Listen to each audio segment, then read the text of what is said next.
Hi, and welcome to the Afghanistan Project Podcast. I'm your host, Beth Bailey, and today I'm excited to welcome Andy Walker to talk about his work supporting Afghan allies, which continues today. Andy is a strategic leadership consultant and the CEO of nonprofit 22 for You, where he tells stories of ethical leadership in and out of the military. And if you saw the piece I wrote in the Washington Examiner last week, Andy talked to me about one of the cases that he's been involved with that has kind of gone off the rails in a really horrible way. So I think that this is going to be, just from what we talked about last week, Andy, I think this will be an emotional episode, a really important one, but one that people should buckle in. It's not an easy ride. Would you agree there? Yeah, I would totally agree. Thank you so much for having me, Beth. I really appreciate your work and everything that you've done has just been super. I think that people aren't really aware of the kind of rigor of this work and the way it affects the people that do it. And one of the things that you and I talked about offline previously was your experience, and when you told me about answering the phone all hours of the day and night, that really struck a chord with me because that was the one thing I noticed. Like people in the military that I was working with, they would have a discipline that was inculcated in them from service, and they would recognize you can't answer the phone all the time. You can't work all the time. You got to preserve yourself. You got to save yourself. If you want to save somebody else, you got to save yourself first. And one of the things that that they taught me was like you got to know when to pull the plug.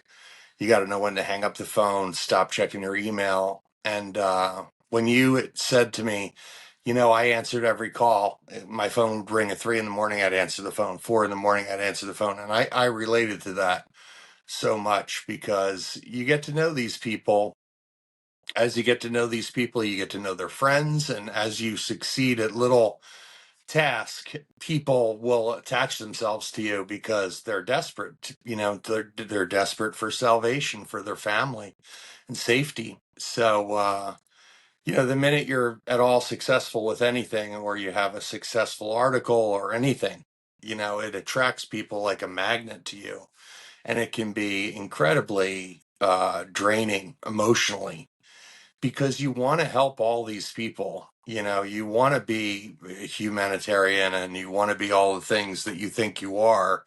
But when it comes to the time, to prove it's a lot harder to prove it, even to yourself, that you have the courage of your convictions. I don't take this like away from anybody. Like there are people who walked away from this that have sacrificed everything. They've sacrificed their marriages, their families, because they recognized the needs of these people, and in many cases they worked with these people in close quarters in dangerous places, and they recognized that they're in severe danger. And it's hard to explain to your wife and kids.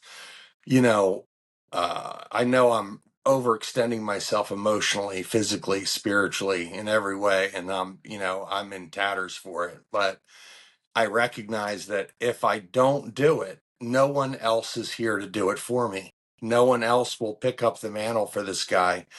These people will be left entirely to their own devices, and they'll be killed. In many cases, they'll be killed. So it's a very well established understanding we have from experience how they treat these people when they catch them. They detain them, kidnap them, imprison them. They interrogate them. They torture them, and they frequently murder them. They'll return the body to their family a few days later, dead, as a way to to observe the customs around burial in Afghan society. But that's about the only act of decency most of the time that they ever perform is returning the corpse of your loved one back to your family. So people who walk away, I don't blame them and I don't judge them, and I understand entirely. Like there are limits for everybody, and I know that I've reached my limit more than once, and I've had to like step back and take a serious mark steps back and turn over my duties and, really, rest and recover before I started again. And I think that when you said it, I recognized immediately what you were talking about. When other people talk to you, it's hard to explain that. It's hard to explain just how hard this work is, and it underscores and highlights the necessity for the state to do this kind of work, for the state to run these kind of operations, because the schedule for these kind of operations, it will run for years, right through several administrations. So the idea like that one president could do a project like this is really not really accurate. It's the kind of thing that it'll bleed through multiple administrations, and the administration of these programs has to be apolitical.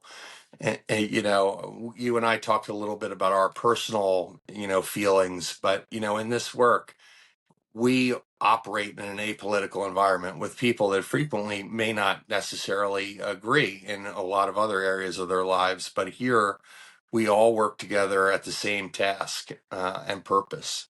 So I think um, it's important to recognize what that task and purpose is, and what you can do. What you can personally do.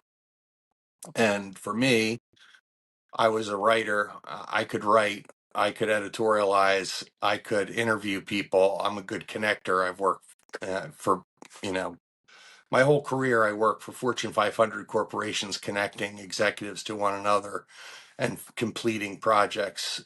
So for me, it was just another project that I undertook. Another task I had, and another task at connecting myself to a network of people that were going to enable me to finish this task. And that for me is what it's about.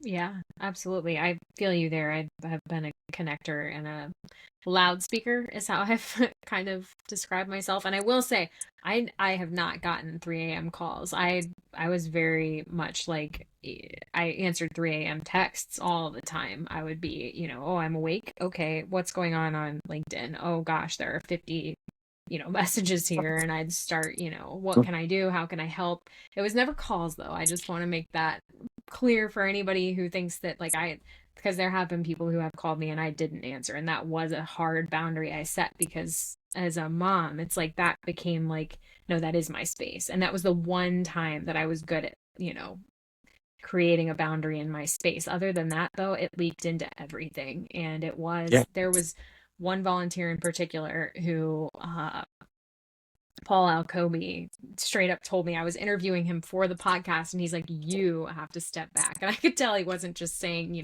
the ethereal you. It was like, you personally have to be able to step away and say, Yeah. my mental health is a priority here. And it was a game changer for me. I knew it, but I couldn't do it. I had to give myself permission to just take a breath, because it had become that, everything about my existence was wrapped around trying to help people who I wasn't going to be able to help. And I wanted to add one other thing that you said, because you talked about the Taliban doing the courtesy of bringing the body back. But I think in some of the bodies I've seen that have been returned, they're covered in these striped bruises, because that's how the Taliban will torture you. Is they'll beat you mercilessly, to the point that from the way I understand it, and I might be wrong, and if I am, I hope somebody will correct me, but you're getting beaten that much, your blood vessels are broken, your whole body just can't keep going when you've been beaten that severely, and that's how they like to torture people oftentimes. Yep. And so you bring that back to somebody and they know exactly what happened to their loved one. It's not just like Yeah. a perfectly untouched corpse. It is like you see every single mark that they left, and it just hurts. You know that they were in pain, that they were. So it is that mercy, but it's also just like another level of. And are they going to come after you next? Are they going to come after someone else that you love next, because you're attached to that person? The It's Taliban are terrifying. ruthless. They're ruthless. It's The sickening. Taliban are ruthless, and you and I will know this, but anybody who's listening that never did this kind of work, they won't recognize why we're centered on this. The Taliban, they have a tendency, they like to film the torture that they do to these people because they use it as a way, as a form of psychological warfare. They'll videotape the capture and torture of people, and I can remember in particular that one man said to me, many of my friends have been murdered, and I would like justice for these people. And if I sent, information to you about these particular people, could you at least convey it along to the government, and hopefully someday these people will be brought to justice? And I said, sure, send it along. And, if you know anything about the Taliban, they have a tendency to videotape these things, and they'll videotape anything, and there's no vetting or anything. Any of these videotapes, they're homemade videotapes from torturers and terrorists that are made on the spot. So you have to look at these things before you send them anywhere to make sure that American soldiers from our special forces aren't on these tapes, because you don't want to send away the identity of somebody who's working in secret in a war zone. So subsequent to getting the information, you watch this and it's just the most horrifying thing you've ever seen in your life. There's a level of cruelty that exists in war that it's almost impossible to understand, and it's absolutely impossible to explain. I mean, if I told people what I saw in these videotapes, it would be hard for them to believe how cruel these people are. And war does terrible things to a person, and it does a terrible thing to your mind, and it's a hard thing to recover from. And the thing that always strikes me is the people that will warn you the hardest about going to war or going back to war are warriors. They're people that know, if you unleash me on this society, I am going to utterly destroy this place. I'm going to kill a lot of people, and everyone will suffer. We will suffer. They will suffer. And, the harm we do them, it has a boomerang effect on you. You can't be a decent, God-fearing, God-loving person and go to war and do what you do in a war and then come away with no effect from that. Most people have long-standing, long-lasting effects from going to war and being soldiers in a war zone. So for me as a citizen, I'm not a veteran, I'm a citizen, and my father was a combat veteran of World War II. So far as I'm concerned, when I got that call, I thought to myself, here's a guy who's calling me to help. He's asking me for help, and I am the least likely person he should ask. So that told me that he already asked everyone else. There was no one else left to ask. So he was going now to me, a stranger in a different country, begging me to help him save his life after 16 years of military service, right? So in this one particular case. And I was so naive. I thought, I'm just going to find somebody from Special Forces in America. I'm going to tell him this guy's name and serial number, right? And he's going to say, he's going to wink at me and say, we're going to take it from here. Give me that piece of paper. And, I'll tell you when we're back with your friend, next week. I really had this fantastical idea that once people knew that this person was left behind, that they would help, that they would just drop what they were doing and take his name and information, and he would go into a queue of people they were helping. So when I got the initial call, I had seen the movie Retrograde, and I had seen that General Sadat was in DC. Sam Sadat was in DC. So Sammy Sadat was in DC. I reached out to General Sadat, Lieutenant General Sadat, and I asked him if I could interview him about Retrograde and about Afghanistan, since he was in DC. I would be in town the same day, and would you mind having lunch? And the general very graciously had lunch with me. We had a long meeting, about a 3-hour meeting.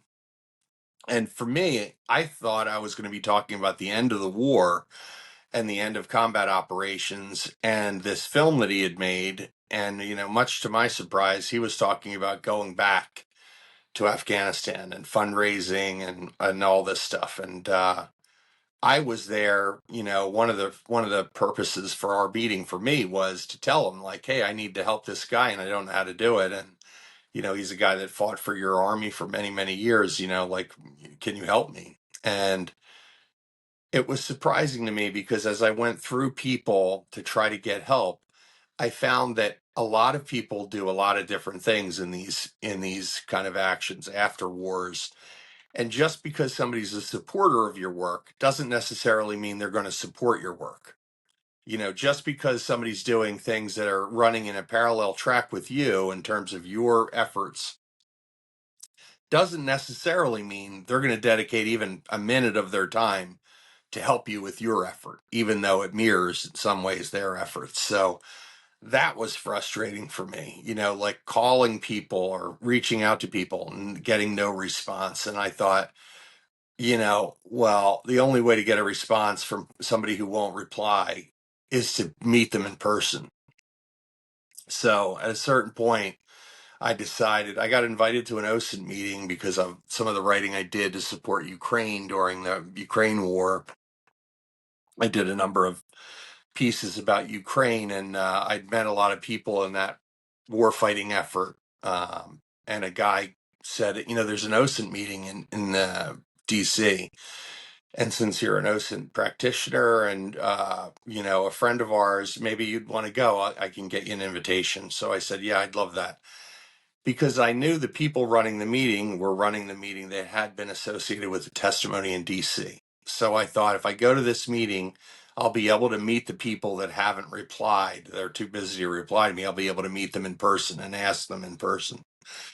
So I went there. I saw some people that I knew had organized the congressional testimony and worked with Congress, in an advisory capacity.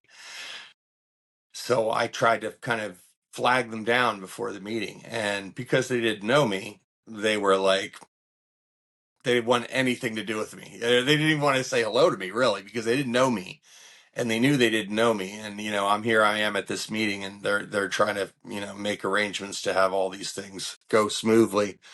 So I thought, man, I just came to DC. I have spent these resources to come to DC. I'm here. I'm at this meeting, and I'm not going to talk to any of these guys. They're going to blow me off, and I'm going to fail at this. So I thought, well, I'll sit in the front row and I'll ask a terrible question.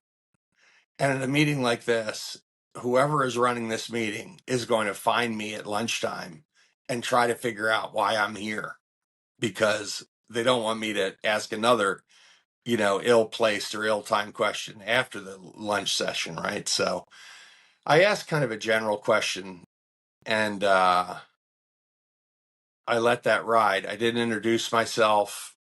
I broke every format of the meeting so that I would arouse attention of the organizers. So that lunch, I was minding my own business and they came and grabbed me and said, hey, who are you? And why are you here? And I said, well, I'm an OSINT practitioner. So I came for that. But really why I'm here is I want to talk to you about this guy and I really need your help. And I really need you to take this guy's case on and to support this soldier. So they just nodded like this, and didn't say anything and took my card and then left. And I thought, man, I blew it. I've blown it. I've failed this guy. And then the next day, Anna Lloyd called me and said, I run, Argo, and we're going to make you a task force handler to help your friend. So this way, if you want to help this guy, you can help him yourself. So I thought, in light of the fact that no one else was going to step up to help this guy, I thought I'll try to help this guy. And I thought to myself, I'll give it 6 weeks. 6 weeks should be sufficient for me to find somebody to help this guy. So that was like 4 years ago. When I said that, that was 4 years ago, and I'm still trying to help that same guy, and I am still, doing what I can. But along the way you learn a lot and you get to know these people and you start to understand that everybody has a different mission, everybody has a different set of mission objectives, and everybody has a different task and a different purpose in this. And the best thing you can do if you want to help other people is to make sure that you don't get in the way of helping these other people by inserting yourself into this or your own feelings or thoughts or opinions. You have to be willing to accept the fact that you're not going to agree with everybody about everything. You have to be willing to put aside your personal feelings and your own ego and, your personal agenda of things you want to achieve to make sure that you achieve the thing that's most important. And that is, to take a combat veteran and reward his service. If you go into service and you go into service under arms, there should be an implicit understanding that you're going to be protected after that service by the country that you served. And in our case, when we made these promises and guarantees to these soldiers, we did so with the implicit understanding that, your service would be recognized. Your service would be rewarded, provided you could pass the vetting, the vetting through the Department of Defense, through the Department of State, all the different areas of Homeland Defense and every other area that needs to be reviewed. If you can pass all those all those areas of vetting, and you fulfill all the criteria of qualifications, it's my considered opinion that it's the obligation of the country that issued these orders to carry them out, and that's us. And I don't want to hear it when somebody says, well, I really support what you're doing, but this, that, or the other thing, I don't want to hear it. I pay taxes, and I pay taxes for you to operate your life and your job in a way that's ethically responsible leadership. And I don't want to hear that you can't do it. You already guaranteed that you would do it. I want to find out how you're going to do it. And if you can't do it for everybody, I understand that. And I understand there's going to be times where you're going to have to, make hard decisions about who comes over here. But there are people that are high value targets because of the things they did for a living for the United States of America.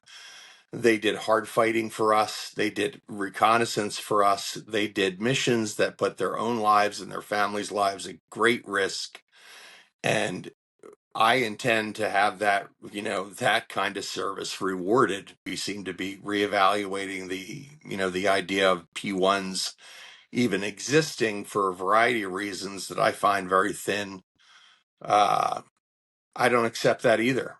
If you won't accept P1 cases, then you need to find a way to convert P1 cases that are of very high value for very important soldiers that did important work for us. You need a way to find a way to convert that P1 case to some kind of provisional high value target special immigrant visa case. In my opinion, that's what we need to be doing. We need to be saying, here are real case studies of real soldiers that have done the work, that have put in the effort, that pass vetting, that are known to us, that need to be included for their own safety, and the Convention Against Torture is very clear. There's no ambiguity. These people are under great threat from terrorists that have tortured them. They do torture these people on an ongoing basis, and they have. And there's more than 800 people have been killed after the war in extralegal murders and kidnap. There's been a wide variety of war crimes that have been recorded. People have been indicted for war crimes. So for me, it's a very frustrating thing when you have an agreement that's never been met by the other side, and there's enforcement that never has been enforced. So to me, when somebody says the Doha Agreement is a good agreement, it was a good agreement, and it's entirely a failure of Joe Biden. I don't buy that. I think we all failed. I think they all failed. Every one of our presidents failed, Democrats and Republicans. And it's not for lack of effort. We spent trillions of dollars. The greatest minds in America worked on this problem from 100 different angles for 20 years. And, the fact of the matter is they're not succeeding at figuring it all out. I'm not saying I have all the answers, but, I know some of the problems pretty damn well. And I know that If we as a nation employ other people to fight our wars and then we deem their service unnecessary after the fact, we're going to have a hell of a hard time finding other people to fight our wars in the future, and it's very easy to create a parallel system to government like task forces and then blame the task forces for all the problems. It's very easy to do that, but that doesn't matter to me either. I don't care who you blame. I want a solution. I demand solutions. I demand you respond to my inquiry. Here are real case studies. I want you to look at these case studies. I want you to tell me why you're not going to save these people's lives. I think it's that simple. I want answers. I don't want more questions. I want more answers. Yeah.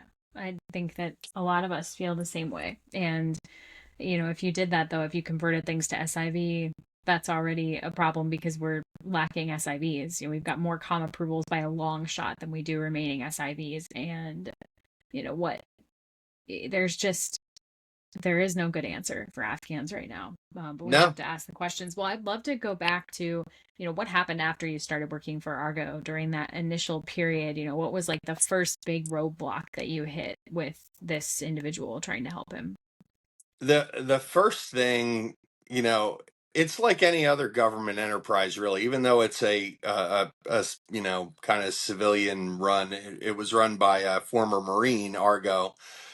Even though it's kind of not a governmental organization, there's still that kind of governmental slowness to everything. There's this glacial pace to everything.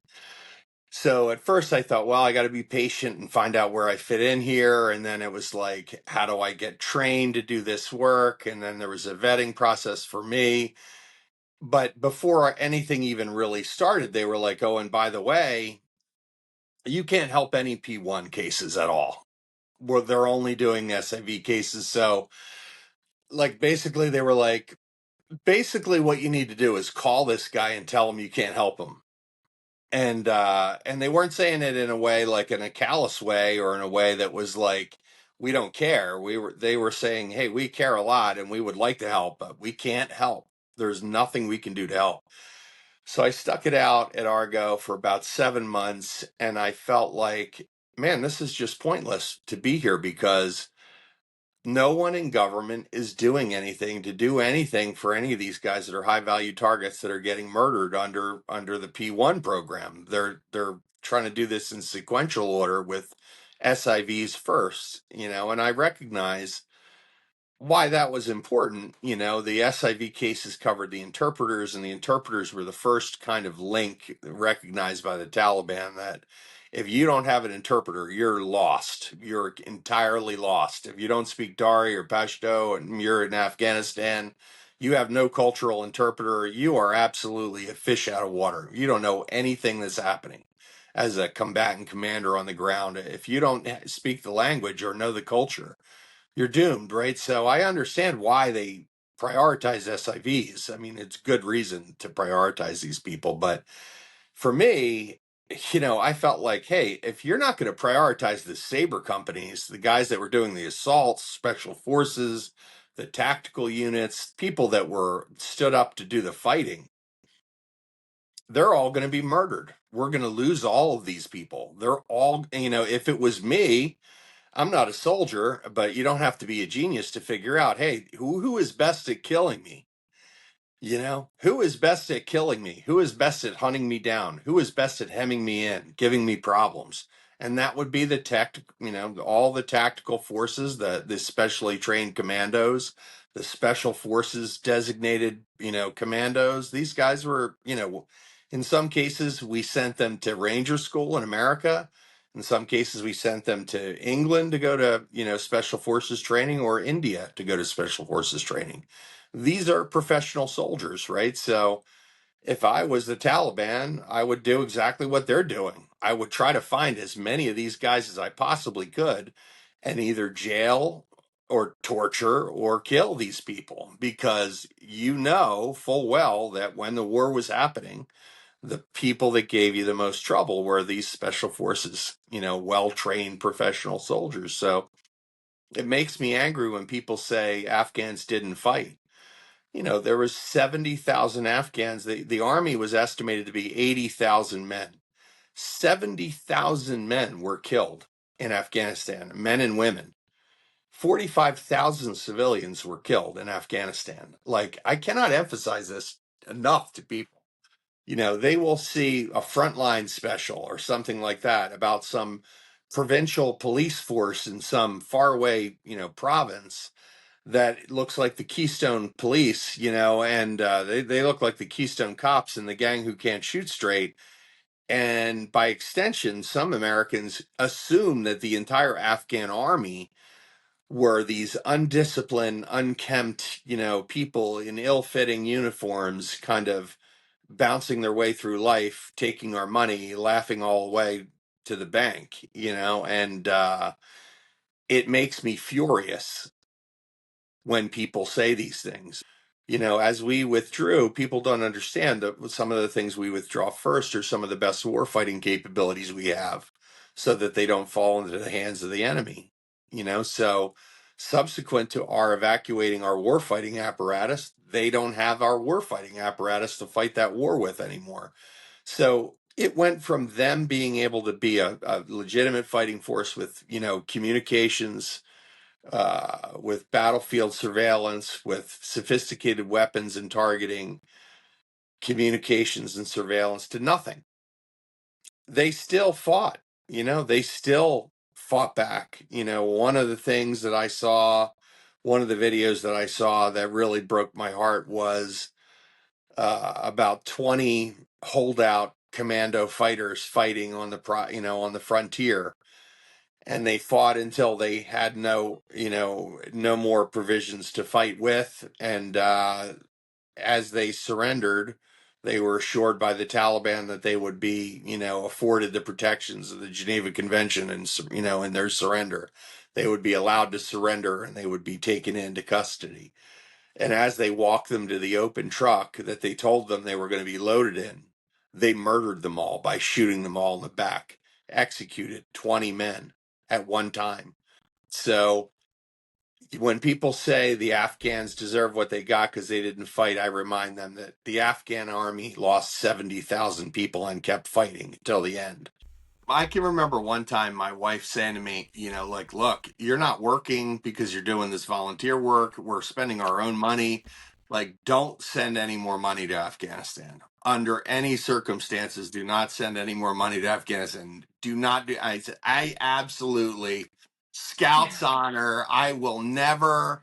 I peace to the world. I will never do anything. And the next day, I got a call, and I need I need money for a car, and we were evacuating this person out of his home to safety the next morning. And he missed his ride because we didn't, I don't want to talk too much inside baseball here, but we were supposed to say something that we didn't say. And we had emphasized so much to this guy that if anybody says to you, get in this car and go with me, and they don't say this, this phrase, whatever you do, don't get in that car, hang up, and don't answer. And so we had hyped this so much, like, the all these security protocols that we had in place, that when we contacted him to extract him, we didn't do it. With whoever called him, didn't do it because they knew he knew they were gonna call. So they were like, hey, it's us, it's me, we're here, we're gonna come and get you. And they were like, he was like, click, he just hung up, because he thought it was a trick, he thought it was a trap. So So he this called. is So then I got this frantic phone call, and like, hey, he hung up. He told them they wasn't gonna accept their phone call, and he hung up on them, like he's still out there. So I called him and said, what are you doing? And he said, you told me don't answer the phone call if the guy didn't say what he needed to say. So I said, listen, I'm going to wire you the money for a car, a private car. Hire a private car and leave now. So I wired him. I think I wired him a couple $100 or something. And he hired a car and he left that night. And the next morning, the Taliban was in his house. So I immediately broke my promise to my wife. I immediately spent money I shouldn't have spent. I immediately gave him this money. But had I not done that, he would have been killed the next morning. And had I not left Argo and gone on to try to find somebody else that would help me, I wouldn't have had help, because the one thing about soldiers is they follow orders. If a soldier's told, this is not going to happen, this is the way it's going to happen, this is the directive I want you to follow. Generally speaking, most soldiers will say, all right, okay, if that's the way it's going to happen and you're in a position of power and authority and control. Me coming from a corporate background, I'm almost completely the opposite. When somebody says, yeah, I'm not interested, I'm like, well, then I have to figure out how I can make you interested, or I have to find the other person that is interested. And when they would say, oh, the answer is no, and there's no way you can get this done, just forget it, I would be like, I'm just forgotten you, and I'm just moving away from you. I'm going to move on to somebody else because I'm not going to forget it, and I'm not going to give up, and I'm not going to just take no for an answer. I'm just going to ask another person until I find somebody that says yes. So I talked to so many different people. I found Outer Circle Foundation. And Outer Circle wasn't even really a thing. I don't even know if it was incorporated as a foundation yet when me and Matt met. But Matt Payne from Outer Circle met me, and we met through another commando. And he had some contacts. He had maybe a way to communicate that other people didn't. Maybe had a contact somebody else didn't. And we found a way for this guy to be accepted into a program that was similar in effect to an SIV case. And his case was going to be used as a pilot, to try to usher other high value targets through a system and treating them like SIV cases. But the tragedy of this whole thing was the problem became the slowness and the glacial movement of the cases. All of their cases, every single person I've ever dealt with that's been a commando, they've had a case for 3.5 years at least. And none of them have gotten through the system. The only ones that have gotten through the system that were commandos that were commandos in the beginning of the war, that filed the paperwork in the middle of the war, that initiated the process before the war even ended.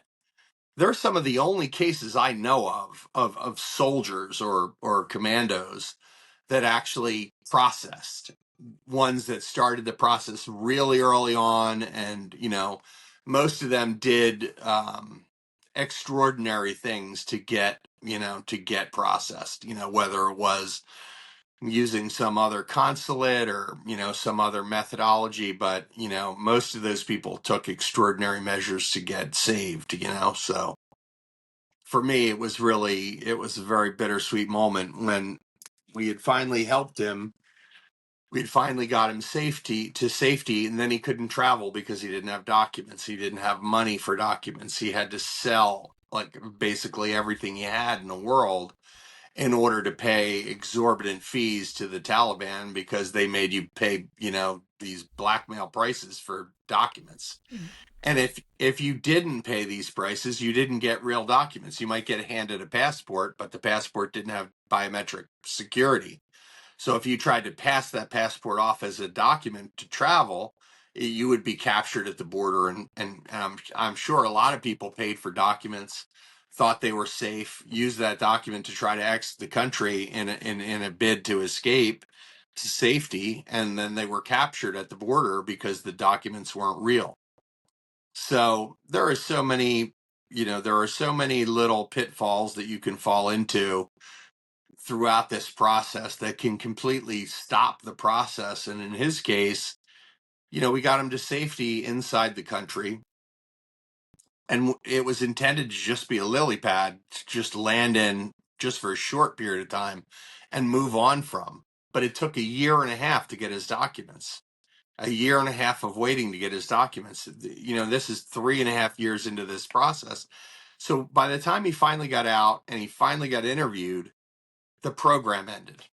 Almost immediately after his interview, the program was suspended. All the programs were suspended. So what ends up happening to these people, and I don't want to talk specifically about one case, but in general, people that have been taken away from the country for reasons of safety by the United States of America and put into a refuge of some kind, someplace, what ends up happening is if that casework goes away and there's no way to end the process, those people in these refuges are sent out of the refuge onto the street.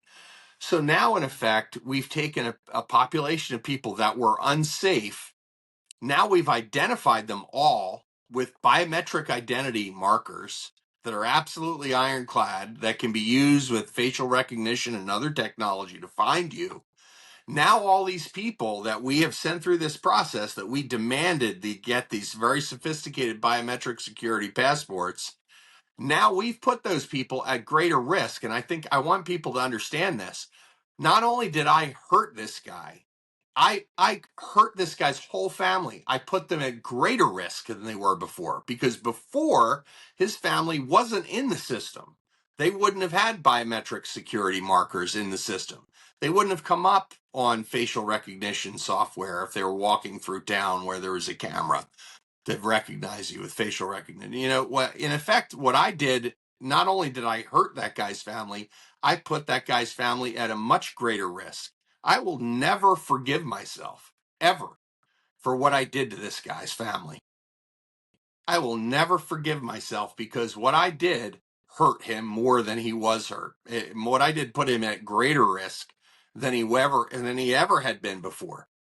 And I feel it's my obligation to try to do whatever I can, as a United States citizen, to right that wrong. And whether or not it was intentional or not isn't important. It's a knock-on consequence of this process that we've put this guy through, and it's incumbent on me to try to make up for that error of our government, because I was the one that put him in that position. It was my word that he trusted. It was my word that he would confer to. Brother, you tell me if this person is trustworthy. Should I trust this person, Matt? Should I trust his person? Should I trust his foundation? Are they trustworthy? Yes, they are trustworthy. Can I trust you to do this process for me? You have large families, can I trust you with my children? You can trust me with your wife, with your children. You can believe me. You can stake your faith. This is what I said to this person. You can stake your faith in the United States of America, and our promise is ironclad to you. We will not abandon you in your hour of need. I will not abandon you in your hour of need. I will find help. I will find a way or make one. And I will do this for you because of what you did for me and my family. This is the promise that we made each other, right? And I keep my promises. And I don't really care to hear that the government is, it's too little or too late, or there's some reason why I can't keep my promise. I don't give a shit. I don't give a shit what you're telling me. I don't care what you say. I am never going to let anybody forget your votes on this. I am never going to let anybody forget that you abandoned combat veterans in a war zone to terrorists. To terrorists. I will never let anybody forget that is listening to me or reading anything that we have decided terrorists are a more reliable source of information than soldiers, combat veterans that fought against terrorists. It's that simple for me. And that's what I want to convey to people. It's like, you need to go to your congressman and your senator and say, who is more important to you? Somebody that fought for this country and fought terrorism, fought global terrorism on our behalf, for, with, and through the United States of America, or global terrorists that killed Americans for 20 years. And if you tell me, well, this is the new interim government, we don't recognize the government, I don't give a shit if you recognize the government or not. I don't give a shit if you call Doha a special retrograde withdrawal agreement and not a surrender. I don't care the words you use.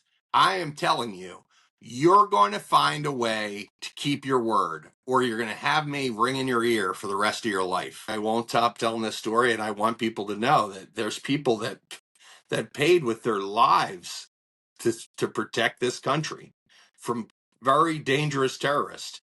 Their families paid with their lives.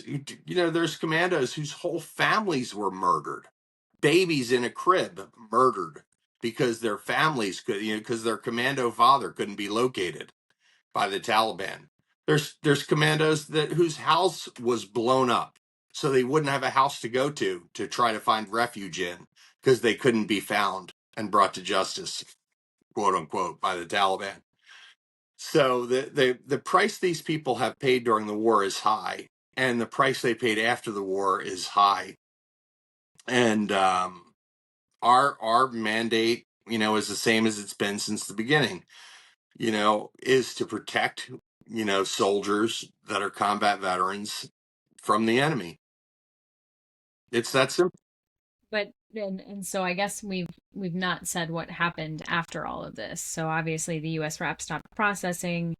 Pakistan started deporting people, and I've been reporting on numerous US RAP deportations that have happened since the June 30th deadline passed, and before that. Before that, we saw deportations of US RAP personnel, but can you speak to what happened to the individual you've been supporting last week?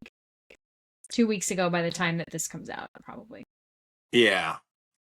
I mean, eventually the programs can't support somebody because there isn't a program, right? So if you're in a refuge that is keeping you safe in order to keep you out of sight and out of mind while the operation is going on, when that operation ended, there's no way to keep you housed in a refuge because there isn't an outlet for you to take as a person going through the system. The system has been shut to you, right? The system has been closed.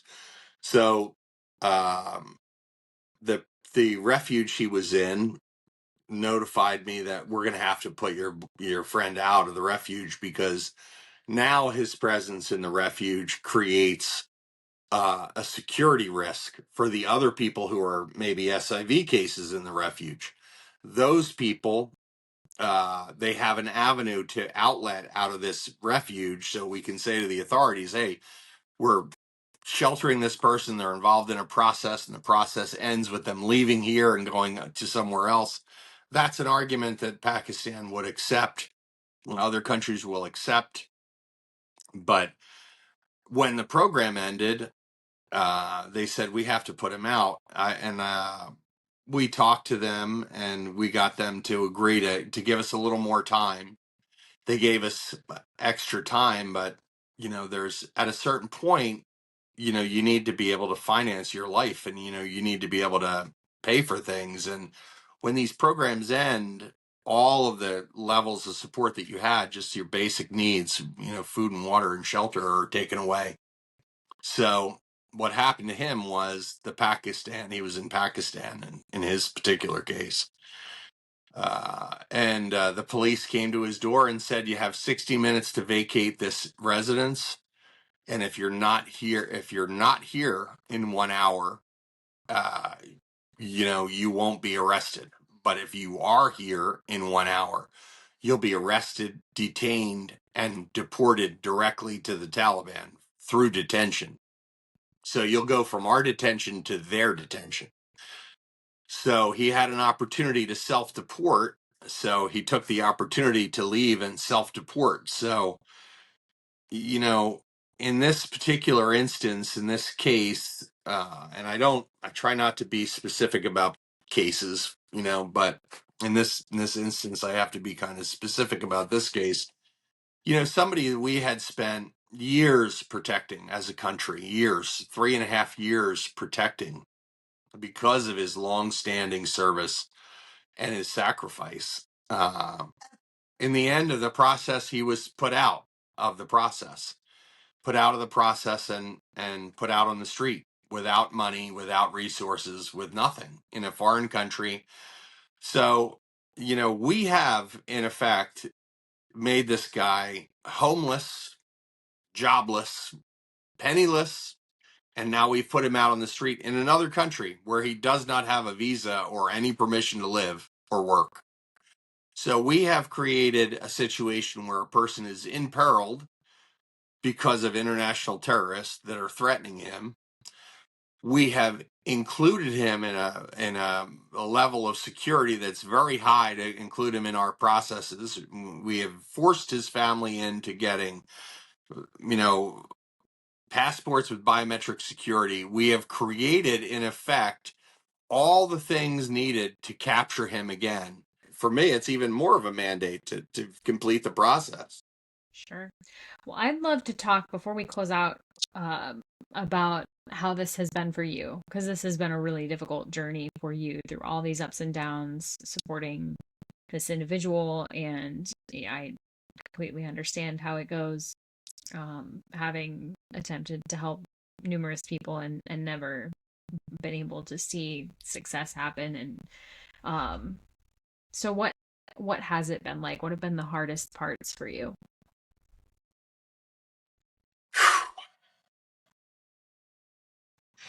The hardest part for me is knowing them all so well. I know them on a personal level, and I know them as people, not as case numbers or file numbers. I know that soldier as my close friend, and, my confidant, and the guy that we went through the fire together with. It's taken a tremendous toll on me. I mean, I remember when we were trying to extract him, there was a 3 or 4 day period. I got about 3 hours, 4 hours sleep in about 3 days, trying to scurry around to try to find a way to raise money for passports. Um, I can remember after that trip, there was guys I knew that were excellent at fundraising and outreach. They would all be at Scott Mann's close of his play in Tennessee. And I thought, you know what, I'm going to drive to Tennessee and see if I can meet some of these guys, because if I ever need to ask them for money, I have to know them in person. I have to meet them in person. They have to know they can rely on me, as a person, and the only way to do that is to meet somebody face to face. So I drove 900 miles to go to this play. I got a couple hours sleep. I went to the daytime play. I went out to lunch with these guys, talked about what I was doing, and then I went to the evening play, and then I drove back from Tennessee the next day because I had a meeting on Monday. So I drove 1,800 miles in a weekend to try to help him raise money for his passports. And I was practically crippled after that drive. I couldn't hardly get out of bed for 3 weeks. I had a breakdown, emotional breakdown that was just absolutely terrible. And, at that time I said, I got to take a huge step back. And I just turned over all of my responsibilities to Matt and said, Matt, I just want you to promise me you're going to take care of this guy. I took a large step back, and, I went in, I had therapy and did a lot of treatment. In a lot of ways, it's been a real blessing, because the thing that I was confronted with was, I've been helping people. I've been sober my whole life, pretty much 35 years, and I've been helping people in different ways my whole life. So I've seen a lot of trauma, and I never really thought it had that much impact on me. I underestimated, how much impact that a lifetime of service had on me. And doing this kind of work and really being broken down by it, the soldiers that had helped me, they kind of took me by the hand and said, we recognize in you the earmarks of PTSD. We recognize in you the things that we struggle with ourselves. And they helped me to understand, kind of the struggles of anxiety and depression I was dealing with were more related to trauma, a response to a lot of the trauma. And I had always thought, because I was helping other people, and most of the time my life was relatively calm, I always thought that the trauma that I had seen and experienced my whole life, I always thought that I had compartmentalized that and dealt with it. So, um, one of the blessings in all this was combat soldiers. My family's a Navy family. My dad was in the Navy. Most of the people I know in the military are pilots or people in the surface Navy or in submarines. So I never really knew combat ground forces. I met them through this process. And I never knew and understood that what trauma does to you over a protracted period of time in a war. I didn't understand PTSD. I didn't understand any of these things. And in my own life, there was a tragedy that occurred where there was a baby murdered. My nephew's baby was murdered by a babysitter. And it really traumatized our whole family. And I think that, when I was really broken down by this work, the blessing in disguise and all this was the soldiers I was working with, I could reach out to and say, I don't know what's happening, but I'm being overcome by this anxiety and, these kinds of feelings. And they kind of walked me through, hey, this is what you need to do to recover. You need to go get a therapist, get into therapy, do some work, internal work, about these things that you've been dealing with. And, in this evacuation work and other work as a first responder, as a person in recovery for so many years. So, despite all the rigor of this and how much I've paid a personal price, I think it's been a blessing in disguise because it's allowed me to really gain a new understanding of why it was that I was struggling like that and really recover, really recover. And, it's just another reason I have a lot of gratitude for these guys. These guys that fight our wars, we like to think about all the sexy stuff you do when you're, an elite soldier, fast roping and walking around in the dark with, nods on and all that stuff.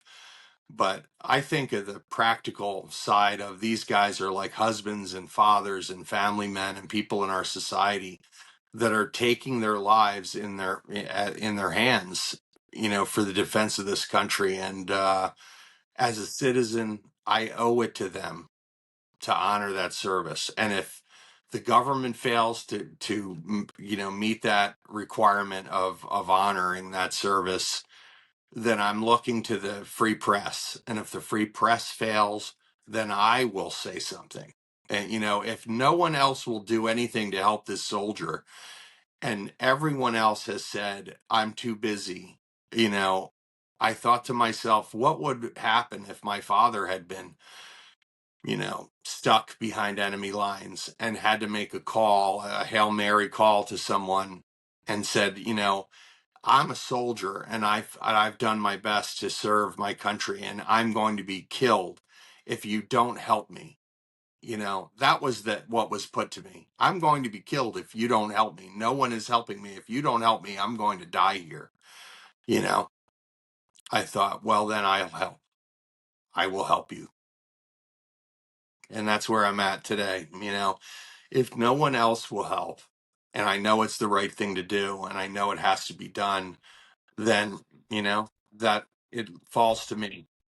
It falls to you, Beth. It falls to all of us. Yeah, there's a whole network of amazing people out there doing the helping. But it's just not fair when you say things like, it's your fault that this individual is in this situation, and it's not. You were acting on the promises of a government. That's It's where it's this not it's lies. not all my fault. No, It's not all my fault, no. but I'm Well, part of the people that are to blame. I have inserted myself into this, right. and I am to blame. By I taking hold, on the mantle, yeah, you. yeah, I understand that. I just think that having looked at the numbers for 4 years of how many people applied for US RAP, how many people got allowed in, how many people were processed, all of these things, these are not things you could change. You don't no, have the ability. You can't vet anyone. The only no, people who can vet an Afghan are the US government entities who are responsible for that, which means that in reality, you bear no responsibility for any of it. It is all of those entities that are supposed to be doing their job and making sure, and you are there to be the support. And so in reality, the way I see it is this has interrupted the lives of so many people in such a severe way, and it's all the government's fault for making a promise it did not ever intend to fulfill at the it level that, is. yeah, it's. And so I just want to make that very clear that, as you said in the beginning, this is something that was never going to be able to be done by one administration. We never planned for this properly. We never fully understood just how many Afghans worked for us. just how many Afghans would be imperiled by our poor decision making when we made the choices that allowed the Taliban to take over. The Taliban didn't just take over out of nowhere. Doha happened. All these things happened. It was a progressively more bad situation, and I've seen it since I was in Intel in 2010. And I mean, I've watched the progression of our failure to understand our enemy from a very long time ago. So this is not new. This is Yeah. just, we say big words and they sound really good, but rarely do we have the spine to back them up. Yeah. And I just don't want to ever hear someone say it's their fault when all they did is reach up and say, I'll help. Yeah. That makes you a very special individual who would take that on, and it's not your fault. But of course you feel that way. That's what you're going to do as the person who's compelled to do that kind of helping, is you will take some of that burden on yourself, but you don't deserve to bear that. And what you could have done is said, I'm done, and like fully extricate yourself from that situation and moved on. And you did not do that. You took care of you and you came back. You rested, you refitted, you rejoined the fight to help. So yeah, I did a lot of work to recover. But I know what you're saying, and I agree. There's a lot of failures here, but this is the thing that I keep telling myself. If you are still alive, you are still breathing, there is still hope that you can be recovered, right? There is still hope that you can be helped. There is still a possibility of your ability to recover from this whole situation, to be saved from this. Other people have to do things. The thing that I try to impress on people when I'm talking to people in advocacy is the necessity to do the work to collect data that's real data.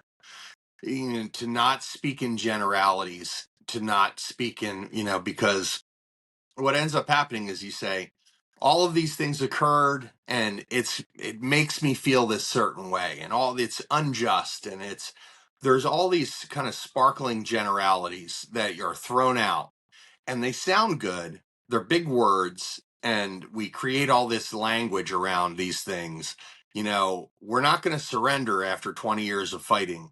We are agreeing with a mutual agreement, authorization, where we have a memo of mutual agreement that we're going to have a retrograde withdrawal designed to, leave the country. It's like you twist yourself in a pretzel to just not say you're quit. You quit. You took your ball and you put it under your arm and you said, well, guess what, Taliban? We're beating you at this game, but we're going to take the football and we're going to go home now.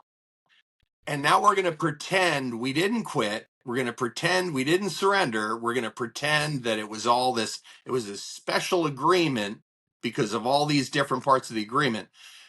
It's not an agreement. The Taliban never fulfilled the terms of the agreement. The terms and the conditions of the contract have never been met by the Taliban. As far as I'm concerned, when people say we had this agreement and that agreement was a good agreement, if they had just followed the agreement, I'm telling you, I'm a contract specialist. I've run contracts for millions and millions of dollars for utilities, in America, some of the largest corporations in the world. And contract terms are there for a reason. They're there because you have to have the other party, the counterparty in these contracts, do certain set of things. These ideas that the Taliban is under terms of an agreement that they never honored is ridiculous.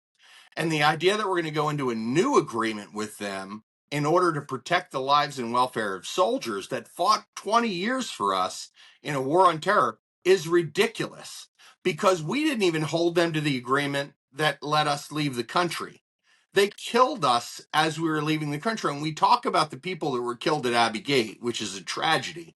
But the thing that Americans never say, usually, when they talk about Abbey Gate, is that 170 Afghans were killed in that explosion at Abbey Gate. So the disproportionate cost that is levied on Afghans in all of these agreements, it cannot be it can't be overstated how much of a price these people have paid during and after the war.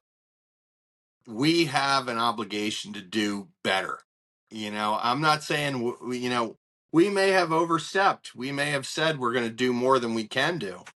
We may have made promises to people that we can't fulfill because they can't fulfill their requirement to vet, right?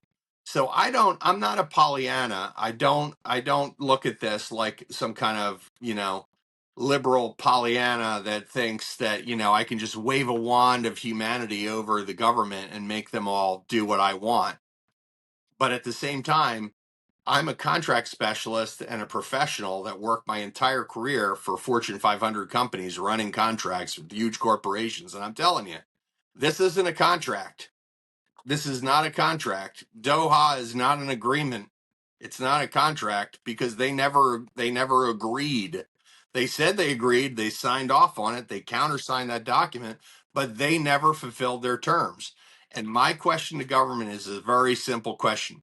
If the other counterparty of this contract you're telling me that we agree to didn't agree, didn't agree in kind because of the behaviors and the things that they did, then why am I being held to the terms of this contract? Why am I going to be held to things like I'm not going to, I'm not going to kill you. I'm not going to kill you when I leave because you agreed not to kill me when I leave. Right. So I'm not going to kill you when I leave because we have an agreement of understanding. I'm going to leave and you're going to leave me alone. They killed us when we left. So that we didn't even get out of the country before they were already breaking the contract and murdering us. So for me, it's as simple as this. I believe the people that fought with us against terrorists that can pass vetting are more trustworthy than terrorists that we fought that killed Americans for 20 years. Yeah. It's as simple as that. And if I believe these soldiers, if they pass vetting, are under a very high value threat from the Taliban, then it's incumbent on me because of agreements we signed, like the Convention Against Torture, right? We have signed off on the Convention Against Torture. It's very clear about what that means, right? We can't have it both ways. We can't have agreements that allow us to leave and allow us to do what we want to do geopolitically. And then on the other hand, ignore agreements that we signed that were convenient for us at another time in history. We can't just sign a convention against torture, like a UN convention against torture and sign on to ascribe to these kinds of programs and then pretend that they're not being tortured and not being killed and pretend that the Taliban has honored the terms and conditions of the agreement. People need to be asked, you know, why am I bound to this? Why do you demand that I accept this as a citizen? Why am I bound to this when no one else is? I'd love to ask one final question. What do you think people can do to help with this situation right now? Anything, advocacy, helping with funds, what can people do in this particular moment? I think the thing that needs to be done is we need to appeal to Congress to make a category for people we have a very high confidence level will pay a significant price for their involvement in the war. And that means the SIV cases, yes, but some of the tactical specialists and the professional soldiers that were there, they're under a very high risk, a very high threat of death, and they should be included in a category of people that we protect. Because more than likely, at some point in time, we'll need to go back there. And if we disconnect ourselves from all the people that speak Pashto, that speak Dari, that do this kind of work, that have done this kind of fighting for us in the past, we're going to be in the same position we were when we started. We're going to be going to the country not without help, without a lot of native speakers, without the resources we need to succeed. And we're going to need to appeal to the local population to help us. Yeah, No. And I don't know who the hell is going to say, I'm going to help you a second time if we don't change to what we're doing this first time. absolutely. I agree. And I wish you Godspeed with this next phase because it is so disappointing to basically go back to -10, not even zero, -10 um after so many years of effort, but It's a continuing process. right. It is a continuing process, and we're still in the process. I am alive. I am well. He is alive. He is well. He is strong and smart and resourceful. I'm resourceful. Yeah, So absolutely. I will do my best to try to honor my promises. It's I can't answer for the government not honoring their promises, but I cannot answer to my children if I don't honor my own promises.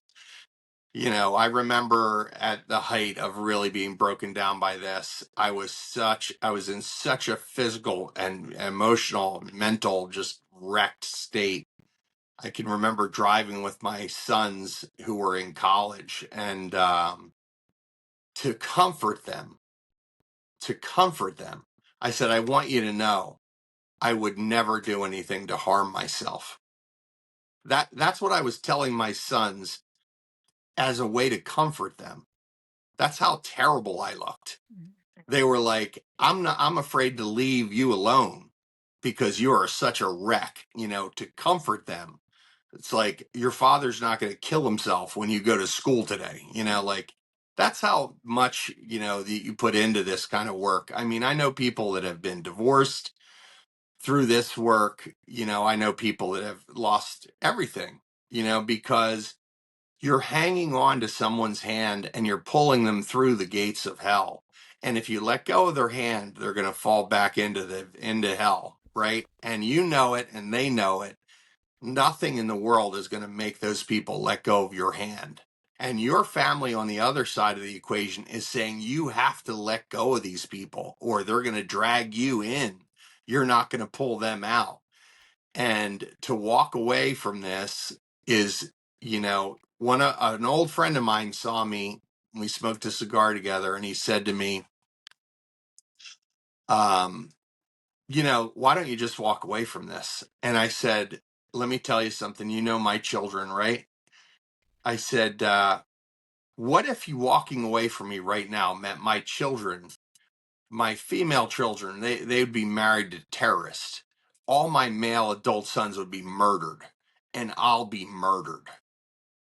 Now, tell me now, how do you walk away from that?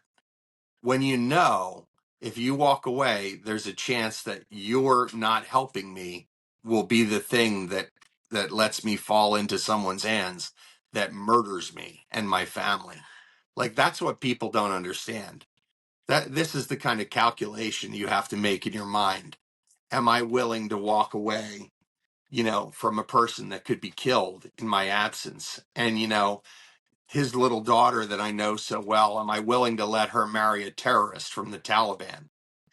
His sons, who I know so well, am I willing to let them be murdered so that they're not there to avenge their father's death when he is murdered? Am I willing to walk away from a combat veteran, a special forces combat veteran, a person that's assaulted locations, hardened locations full of terrorists for a living, for the United States of America, for our global war on terror? This wasn't their idea, this war on terror that we conducted. It was our idea. It's our war. So, the answer is no. I'm not willing to walk away. I'm not willing to give up. I'm not willing to just, give up on combat veterans. And I demand that a congressman or senator that's in my district sees me, listens to me, reads that high value target paper that I wrote, and gives me an answer. And whether that answer is yes, no, or maybe so, I want an answer. If you can't help me, then I want to know somebody else who can help me. I'll go there next. Like that. This is the way I've done this from the beginning. If you can't help me, I'll go somewhere else. If I don't like the answer you give me, and that includes generals, I don't care who you are. If I meet you, I will ask you to help. I will ask you to honor your oath as a testament to the excellence of our armed forces. The people overwhelmingly that helped me were the ones that fought the war with these guys. Generals with 3 and 4 stars on their shoulders took me, a guy who's never even served in the Army or the Marine Corps or the Special Forces, took their time to call me, to talk to me, to write to me, to do things on my behalf, to do things on the behalf of these soldiers. It wasn't the congressmen, it wasn't the senators, it wasn't, book, writers or playwriters or anybody else. It was soldiers who fought wars. They were the ones, overwhelmingly, they were the people who recognized the need. I have a lot of gratitude.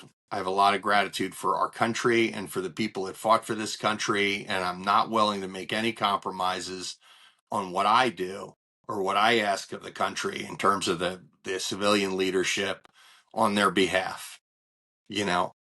I demand that you do your job. I demand that you honor your oath. The soldiers have done it. Our soldiers are doing it. You can talk about all these other things. You can make up new names for it. You can talk about moral injury. I don't care what you talk about, but you're going to honor your oath. You're going to honor it, or I'm going to tell you about it. And I'm going to tell everybody about who honors that oath and who doesn't. I want you to do the right thing. It's that simple. Well, I really appreciate that you are so passionate and dedicated to this. It's been really, really impactful to hear your story. And I'm sure that everyone who is listening will feel the same way. Um, I want to thank all our listeners too for sharing their time, for supporting the people of Afghanistan, for supporting the veterans and civilians who are still in this effort 4 years later. If you are not following the YouTube page, go there, enable notifications so you find out about future episodes. And for now, Tasha Kaur, and hope to see you all again soon.